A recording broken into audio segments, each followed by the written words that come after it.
basically, your job as the jump judge is to go out on cross country, sit at your fence, and make sure that everything around your fence is safe for the competitors. You need to be reporting back to me what's going on at your fence if the horse and rider are fine. We're going to start off with, I think we're starting off with beginner novice. So when you go out and you have your fence assignments, you're going to be looking for a jump that has a flag that's yellow, okay? We did beginner novice this morning, and then we will be moving on to novice and training. When you go out, find yourself a good place to sit, preferably on the takeoff side of your jump, where you can see what, as the horse approaches, horse and rider, the footfalls and the jump. You want to stay far enough away from the fence that if the rider has a problem at the fence, you don't become part of the obstacle. So get yourself out of the way if the horse has a run out or has to circle, that give them plenty of room, okay? But make sure that you can see the fence well. Don't hide behind trees.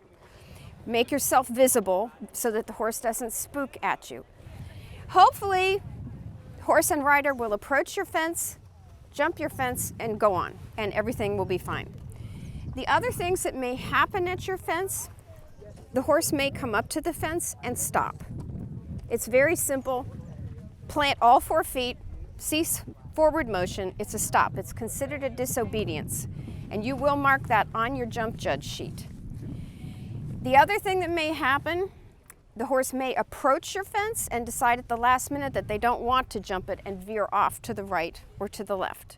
If it's the horse's decision to do that, that is a disobedience as well, and it is also scored. You will also mark it on the score sheet. Hopefully we won't have much trouble with rider falls today, but if there is a rider fall at your fence or as a result of the horse and rider jumping your fence, the horse can jump the fence, clear through the flags. On landing, the horse stumbles and the rider comes off. That's considered a fall because it was in relation to the fence. You can even have a horse jump a fence and the rider gets a little unseated and may take 4 or 5 strides afterwards and the rider falls off. That's still a rider fall because it was caused initially by the horse negotiating the fence. If you have a rider fall at your fence, you need to get on the radio, which Dale will be giving you soon. I'm on the other end of the radio. All I want to hear from you is horse number or rider number 24, rider down at fence 6. Then I need you to keep the radio with you, and I need for everybody else to be quiet while you are reporting to me the condition of the rider. Most of the time, people pop off the horse and they're not hurt. They get up and they're angry and they dust themselves off and they stomp off the course. If the rider is up, I want to know that, because if Mike is going to be, the EMT will be on the radio as well, and if we need to have that rider attended to for anything, even if you're not sure, he's going to want to look at the rider. But we need to know if the rider is up and if the course is clear. That's the most important thing, because if the rider is down and not getting up very quickly, I need to put a hold on the start and possibly stop the next horse so that we don't have a dangerous situation. So it's very, very important that I get to communicate with the fence judge when there is a problem, okay? The other thing that may happen is once in a while you have a horse slip and fall. If it's while negotiating the fence, and a horse fall is defined as the horse's hip and shoulder hitting the ground or the ground in any part of the fence. That's mandatory retirement. They have to stop. They can, hopefully the horse will be fine. We need to hear from you if the horse is okay or if we need to get the vet. Most of the time the horse will be fine. They'll get up, and again, the rider will be upset. It's okay for them to remount. It's okay for them to walk off the course as long as the horse looks sound, okay? But it is mandatory retirement and they must walk off the course. Once in a great while, you will have a horse and rider slip, making a turn somewhere on the course. And the rider may fall off, the horse may slip and fall down. If it's not in conjunction with a fence, it's not penalized. But obviously, being safety conscious, if you see that happen, please just make sure that they look like they're okay. I mean, they don't have to retire. It's not, you know, it's not elimination if they fall. They can get back on and they can continue. But just from a safety standpoint, if it looks bad, I want to hear from you guys. I want the EMT to get out there and check them, okay? If you have a fence that does not have height, a drop, a ditch, entrance into water, the horse may hesitate before it jumps.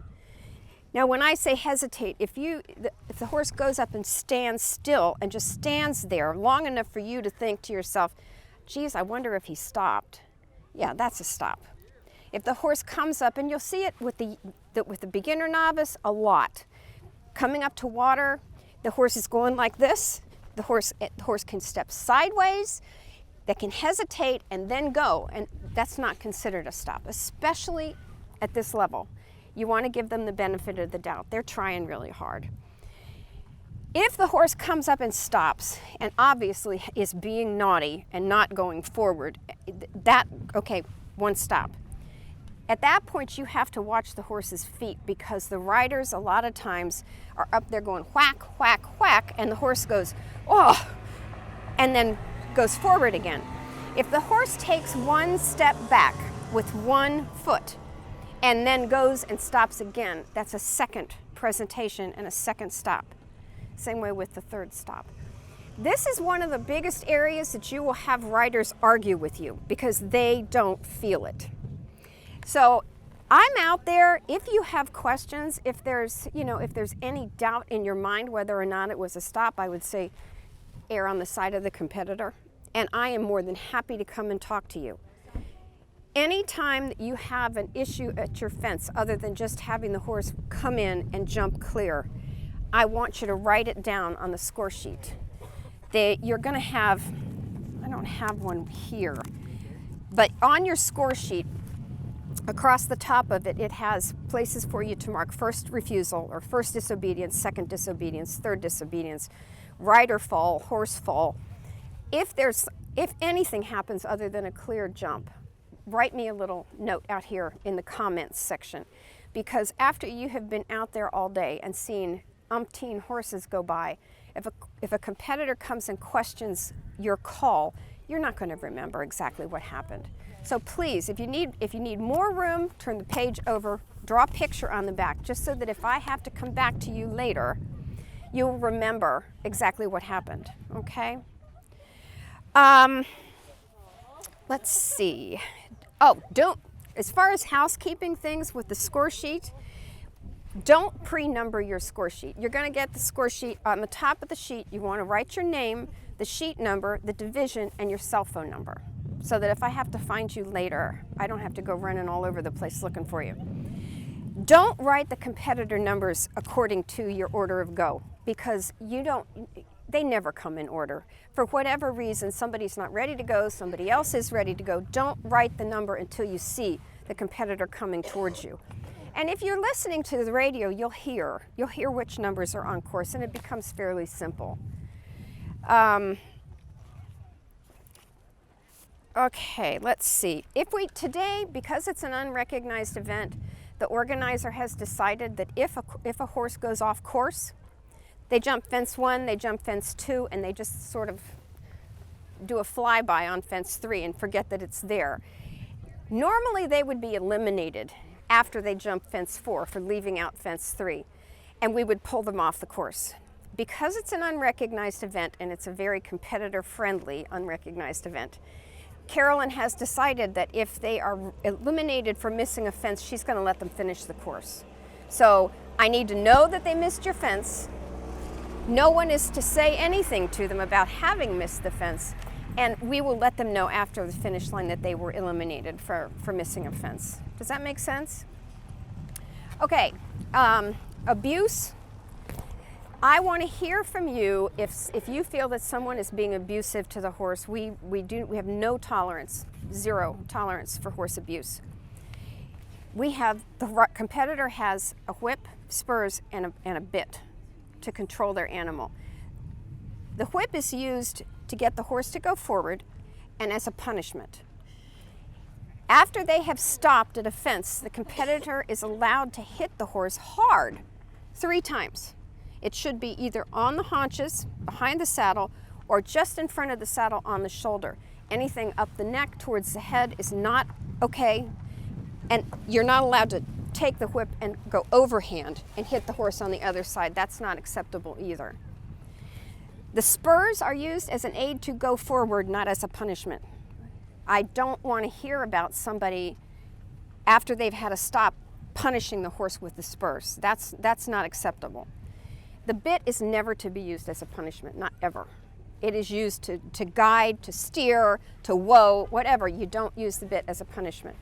And the biggest crime of all, as far as I'm concerned, when it comes to abuse, is the competitor that beats on the horse after they've been eliminated.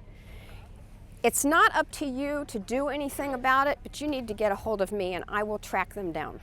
I promise. It's not acceptable. Once you're done, you're done. You don't beat on your horse after you've been eliminated, okay?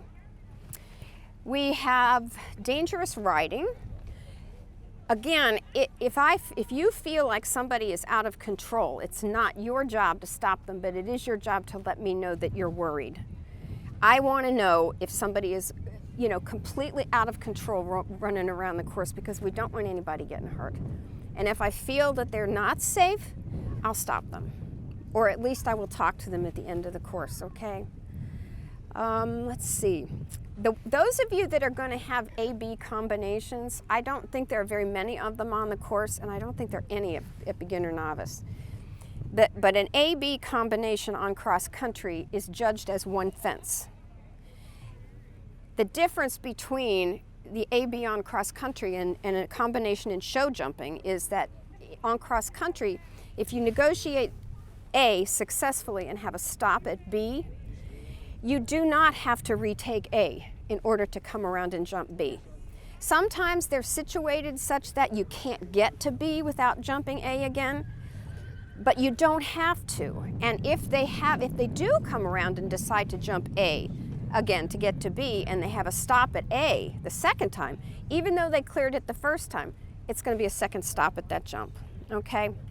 So if you end up during the day with an A-B combination and you have any questions or any hesitation about it, I'll be out on cross country and I can answer any questions that you have.